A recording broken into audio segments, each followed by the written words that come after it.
Mo kí gbogbo àwọn ọmọ káàárọ̀ oòjíire, ẹ káàárọ̀, ẹ káàsán, ẹ kúrọ̀lẹ́ gbogbo ibikíbi tẹ́ bá ti ń gbọ́ mi.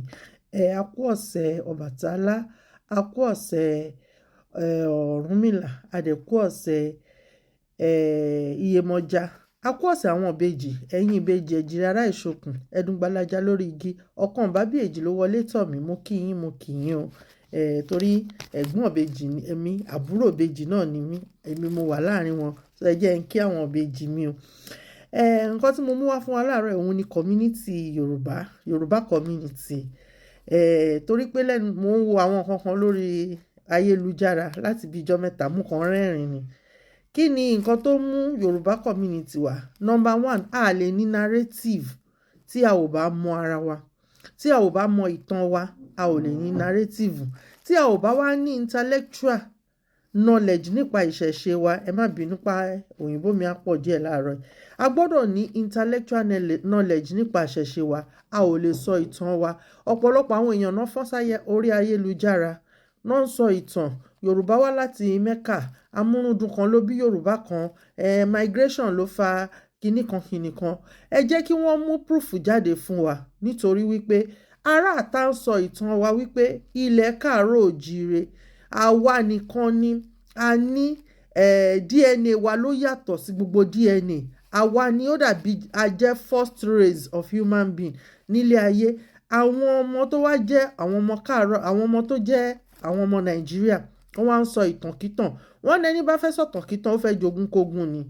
Ẹ jẹ́ ká padà sínú ẹ̀, nítorí wípé kí ni àwọn ìjọba wa wọ́n gbọ́dọ̀ treat ìṣẹ̀ṣe wa bó ti tó àti bó ṣe yẹ. A dẹ̀ dúpẹ́ lọ́wọ́ Elédùmarè pé Elédùmarè ń gbàkóso, àwọn orúnmọlẹ̀ gangan fúnra wọn, wọ́n ń ṣiṣẹ́ ọwọ́ wọn. A dúpẹ́. Mo kí gbogbo ẹ̀yin ọmọ ìṣẹ̀ṣe pátápátá, mo kí gbogbo ẹ̀yin ọ̀dọ́ ìṣẹ̀ṣe in diaspora káàkiri gbogbo àgbáńlá ayé. Ẹ kú ìfọmọ ènìyàn ṣe, a kú iṣẹ́ takuntakun gbogbo ẹgbẹ́ oníṣẹ̀ṣe lápapọ̀. Mo kí yín. A kú ọ̀sẹ̀ ajé lẹ́ẹ̀kan sí. Mo kí wa ẹni lọ́jọ́ ajé ajé àfilé wa ṣe bùgbé, ajúbà Elédùmarè, ajúbà kọ́dá ayé aṣẹ̀dá ọ̀run. Gbogbo àdáwọ́lé wa lọ́sẹ̀ ayọ̀rísí rere a máa mọ̀ ṣe ni. A ò ní ṣìṣe, a ò ní ṣìrìn. Irin sí wa kò ní bọ́mọ aráyé nínú láṣẹ Èdùmarè. A ò ní tẹ́ ní tìkà. Bí mo ṣe ń sọ, mo ní Yoruba Community. Àwọn ẹ̀sìn àjòjì wọ́n ń treat wọn bó ṣe dá, wọ́n fún wọn lọ́lidé. Wọ́n gbọ́dọ̀ fún ìṣẹ̀ṣe náà ní ọlidé tí a ti ń béèrè díẹ̀díẹ̀ bọ̀ kí ó pé, kó ṣe kí ni, kó wà dọ́gbadọ́gba. A dúpẹ́ lọ́wọ́ Elédùmarè. Ẹlẹ́ẹ̀kejì ni mo sọ, ìjọba wọ́n gbọ́dọ̀ ṣe kí ni, wọ́n gbọ́dọ̀ invest sínú ìṣẹ̀ṣe. Mo ní ẹ̀sìn àjòjì wá ń gbà lọ́wọ́ wa ni, ìṣẹ̀ṣe máa fún wa ni. Ààyè gbogbo gbàkígbà tí wọ́n bá ti fẹ́ ṣe gbogbo ìṣẹ̀ṣe ló máa mú wa. Ó yẹ kán ṣí àyè lẹ̀, bóyá bí àwọn eléégún nísìn kí wọ́n bẹ̀rẹ̀ sí ní bóyá fún wọn stadium kán gbégún bẹ̀. Ó máa bring income ni. Kán dá aṣọ oríṣiríṣi fáwọn eléégún, àwọn onígunnuko kán ṣe ọdún, kán ṣe gbogbo ẹ̀. Àwọn alágẹmọ lóríṣiríṣi mélòó la fẹ́ dárúkọ tán. Ó máa mú wá fún ṣẹ̀ṣe ni. Ó máa tún ilẹ̀ káàárọ̀ oòjíire ṣe ni. Ó dẹ̀ tún máa mú ọ̀pọ̀ yanturu wá.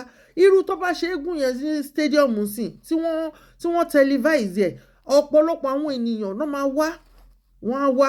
Ó máa boost economy wa ni. Kò ń ṣe wípé ó máa tún mú economy wa lọlẹ̀, ó máa boost ẹ̀ ni. Àwọn tó ní interest nínú ẹ̀ tó yẹ pé àwọn tó jáláwọ̀ funfun, àwọn aráàlú bòmí, wọ́n máa wọ ọkọ̀ wá, wọ́n máa wá, wọ́n á gbòtẹ́lì, wọ́n á ṣe gbogbo ẹ̀, ó boost economy ni. Ìdí nìyẹn tí mo ṣe wá sọ̀rọ̀ nípa Yoruba Community láàárọ̀ yìí. Kí ni àwọn nǹkan tó tún kù tá tún gbọ́dọ̀ ṣe? Gbogbo àwọn ewé àtegbò wa a gbọ́dọ̀ máa ṣe kí ni o. Tán àwọn ènìyàn ọ̀pọ̀lọpọ̀ ló ti fọ́n sáyé ayélujára nísìn. Tẹ́ bá mú ewé eléyìí, tẹ́ pòpọ̀ mí eléyìí, kẹ́ bá lọ́pọ̀, á fún yín lélẹ̀.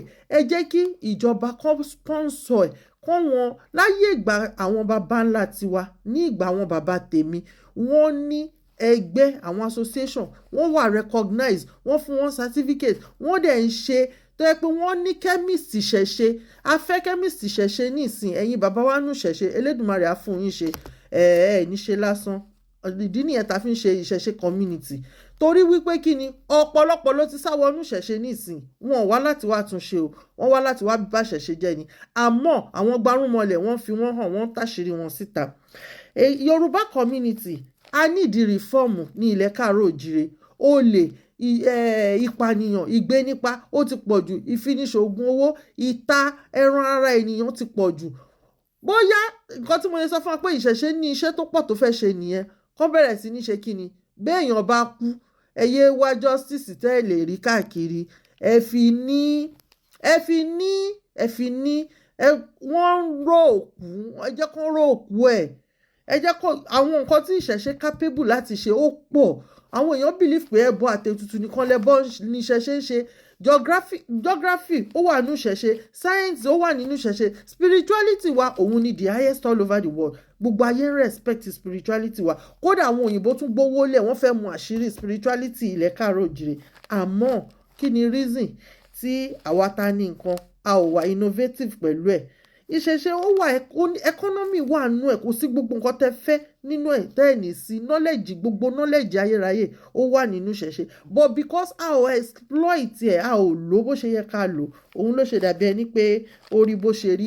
Ẹ rí láyé sí nísìn ọ̀pọ̀lọpọ̀ wa wọ́n wá honda oríṣiríṣi nǹkan lórí ayélujára, wọ́n wá ń ké síta, ẹ wo nǹkan tí mo order, ẹ wo nǹkan tí mo get, ìgbà tẹ́yìn fúnra yín ẹ̀ produce. Mo sọ fún wa, mo ní orílẹ̀-èdè tí ó bá produce ó máa lọ sẹ́yìn ni. Tó bá jẹ́ pé ń produce ni ẹ ò ní máa rárá kúrà ní orí ayélujára.